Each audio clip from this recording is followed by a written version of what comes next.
Our next speaker, to be honest, when we first made the call, she was part of Nat Geo. But then we figured that she moved to New York and to the New York Times. So good thing for us is that we're going to be hearing both her experiences from both the companies, which are two of the world's biggest printed medias. And she's going to be sharing her experiences with us.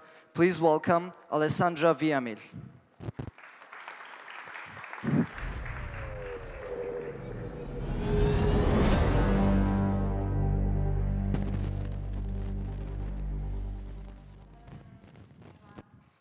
Hello, merhaba.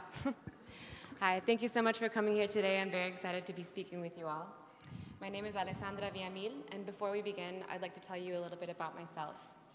I'm a journalist and designer/developer, and my newest role is design technologist at the New York Times, where I'm focusing on bringing the news to our audience through our mobile platforms.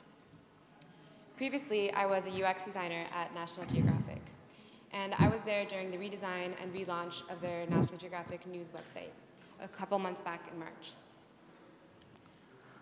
And though my role is very new right now at the New York Times, I can already draw many comparisons between both organizations because, according to my personal experience, they're dealing with the same kinds of challenges, which is mainly how to publish for the screen.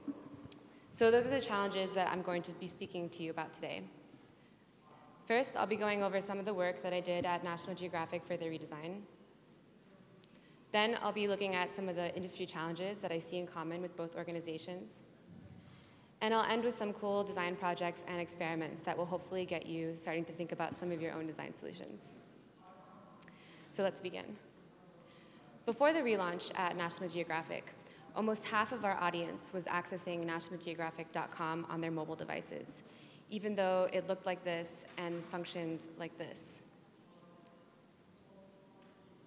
Like this. Basically, it wasn't responsive at all.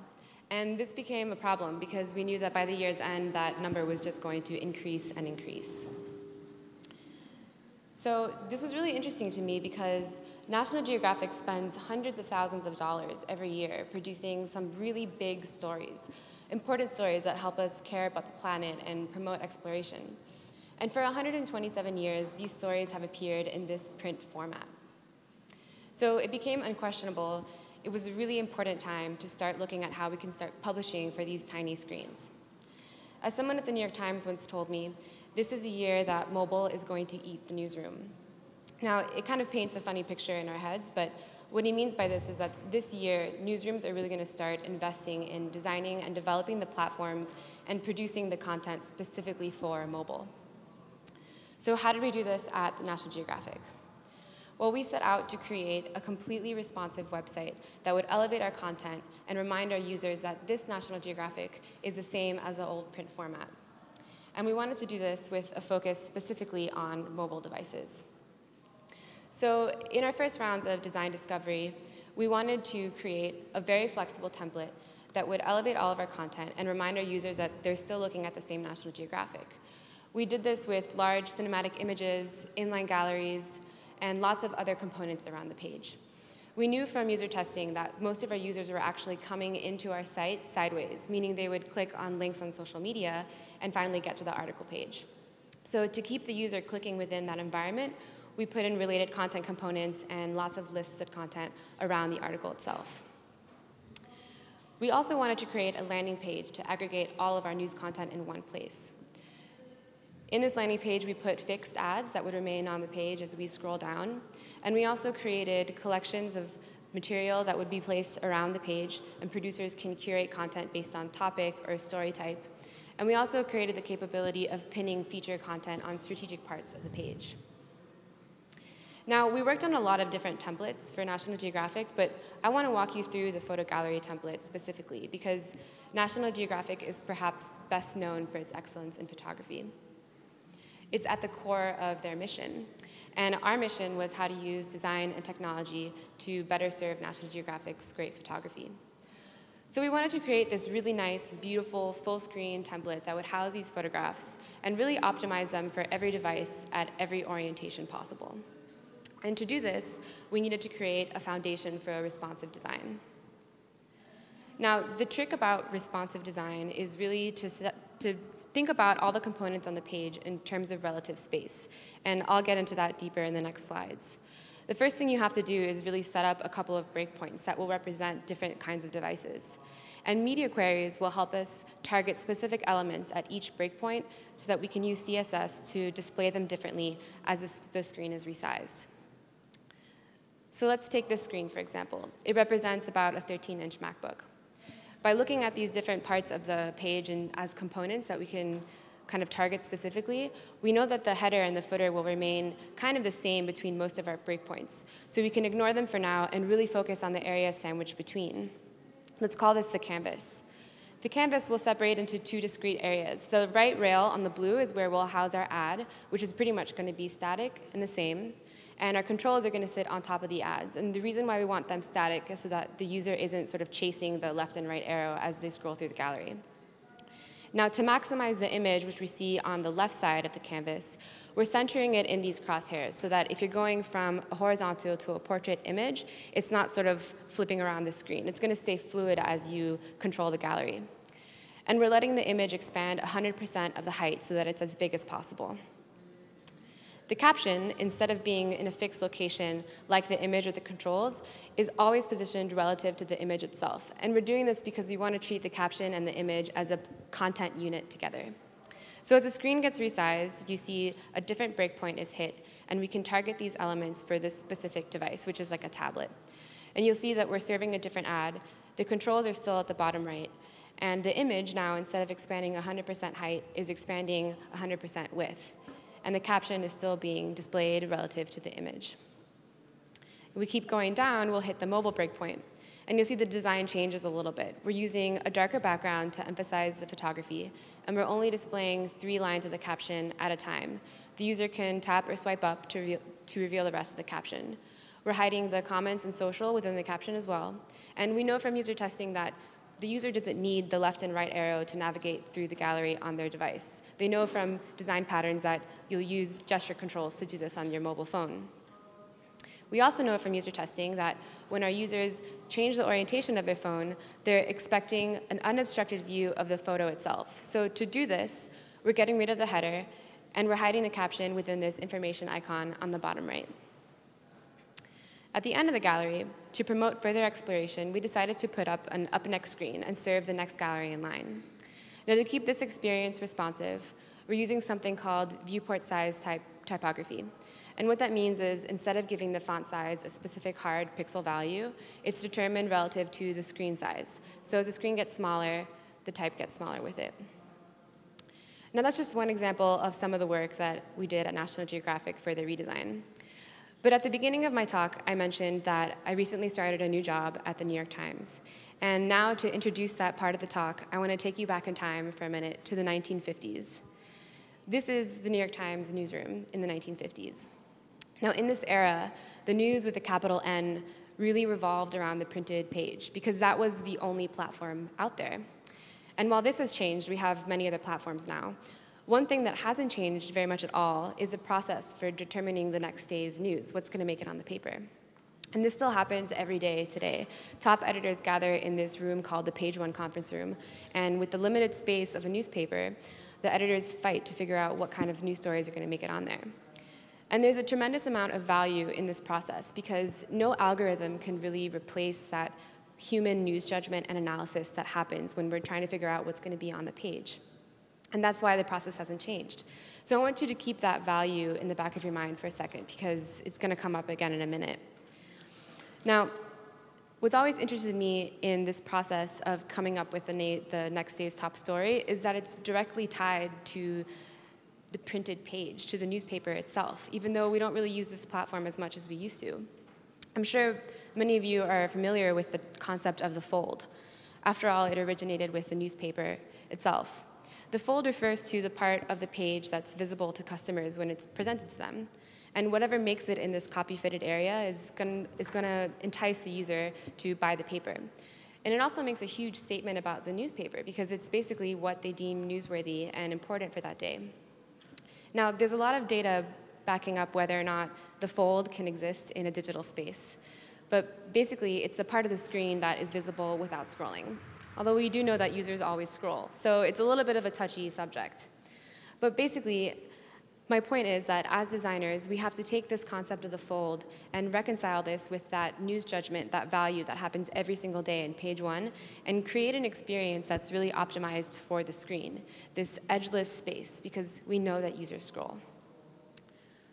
Now, this also brings up another interesting concept that is much debated on right now called skeuomorphism. And in computing, it relates to the question, or it's an element of a graphical user interface that mimics a physical object.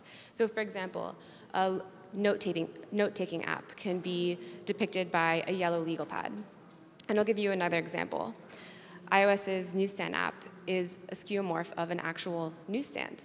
And furthermore, the New York Times iOS newsstand app is a skeuomorph of the printed paper. So what's my point here? It's a much debated topic, and some sides of the story say that skeuomorphism is really valuable because it's basically a visual metaphor that helps the user orient themselves and thus leading to further retention and quicker adoption. But the other side argues that the digital world is flat, and so we should really abandon all notion of texture or 3D space when we're trying to depict these digital environments. Now, my point is that maybe we don't have to be bound by the physical page anymore of the newspaper to design a better experience for the screen.